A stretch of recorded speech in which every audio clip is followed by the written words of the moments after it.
Bugün sizə fitness dünyasının ən qaranlıq tərəflərindən biri haqqında danışacağam. Mən əminəm ki, bir çoxunuz sosial şəbəkələrdə inanılmaz bədən quruluşuna malik idmançılar görmüsünüz. Belə bədənlər var ki, adam baxanda düşünür. Bu necə mümkündür? Nəhəng qollar, parçalanmış qarın əzələləri insan anatomiyasının sərhədlərini aşan görünür. Amma çox az adam bilir ki, həmin görüntülərin arxasında bəzən çox ağır nəticələr dayanır. Bu videoda sizə bodybuilding tarixində erkən yaşda dünyasını dəyişən 5 məşhur idmançı haqqında danışacağam. Əlbəttə, hər ölümün birbaşa səbəbinin steroid olduğunu qəti şəkildə demək mümkün deyil. Ancaq bu idmançıların əksəriyyəti performans artırıcı maddələrlə əlaqələndirilib və onların hekayələri bugünə qədər müzakirə olunur. Videonun sonuna qədər izləyin, çünki sonuncu idmançının hekayəsi məni həqiqətən təəccübləndirmişdi. İlk olaraq Andreas Münzerdən başlayaq. Əgər siz bodybuilding tarixini araşdırmısınızsa, bu adı mütləq eşitmisiniz. Andreas Münzer səhnəyə çıxanda insanlar onun bədəninə inana bilmirdi. Əzələləri o qədər parçalanmış və quru görünürdü ki, sanki insan deyil, anatomiya kitabından çıxmış bir model idi. O dövrdə bir çox insan onu ideal bədən nümunəsi hesab edirdi. Amma görünən tərəf başqa, görünməyən tərəf tamam başqa idi. 1996-cı ildə Andreas cəmi 31 yaşında vəfat etdi. Məlumatlara görə onun orqanlarında ciddi problemlər yaranmışdı və çoxsaylı orqan çatışmazlığı baş vermişdi. Təsəvvür edin, dünyanın ən güclü görünən insanlarından biri cəmi 31 yaşında həyatını itirir. Bu hadisə bütün fitness dünyasını silkələdi. İkinci idmançı Muhammed Benaziza idi. 1990-cı illərin əvvəllərində o dünyanın ən perspektivli bodybuilderlərindən biri hesab olunur. Yarışlarda ardıcıl uğurlar qazanır. Bir çox ekspert onun gələcəkdə Mr. Olimpiya səviyyəsində böyük uğurlar əldə edəcəyini düşünürdü.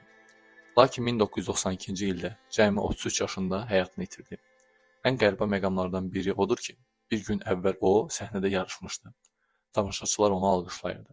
Çox qısa müddət sonra isə bütün fitness dünyası onun ölüm xəbərini eşitdi. Bu hadisə bodybuilding tarixinin ən şok ölümlərindən biri hesab olunur. İndi isə gələk 3-cü Nasser El Sonbatiyə. Nasser sadəcə böyük idmançı deyil. O dövrün ən məşhur bodybuilderlərindən biri idi. 1997-ci ildə Mr. Olimpiya yarışında ikinci yer tutmuşdu.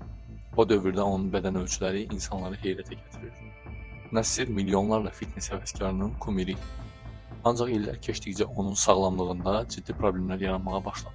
2013-cü ildə isə 47 yaşında vəfat etdi. Bu hadisə bir daha göstərdi ki, bəzən insanın xaricdən necə göründüyü, daxilində baş verən fərqlər arasında çox böyük fərq olur. Dördüncü idmançı isə Dallas McGyver'dir.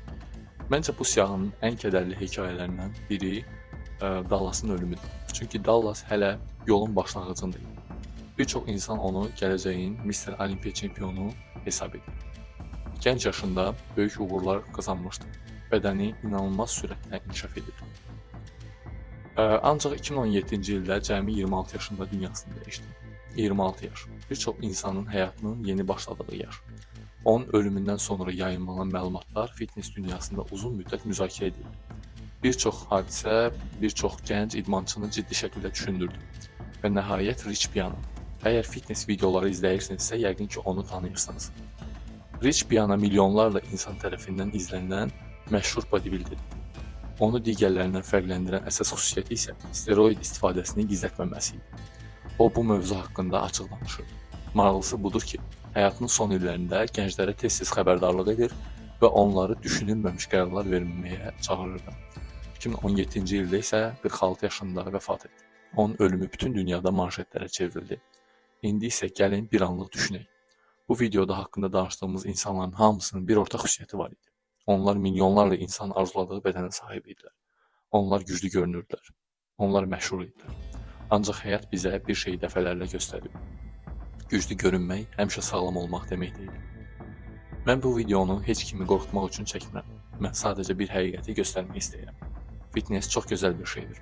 İdman etmək əladır. Əzələ qurmaq isə möhtəşəmdir. Amma sağlamlıq bütün bunlardan daha vacibdir.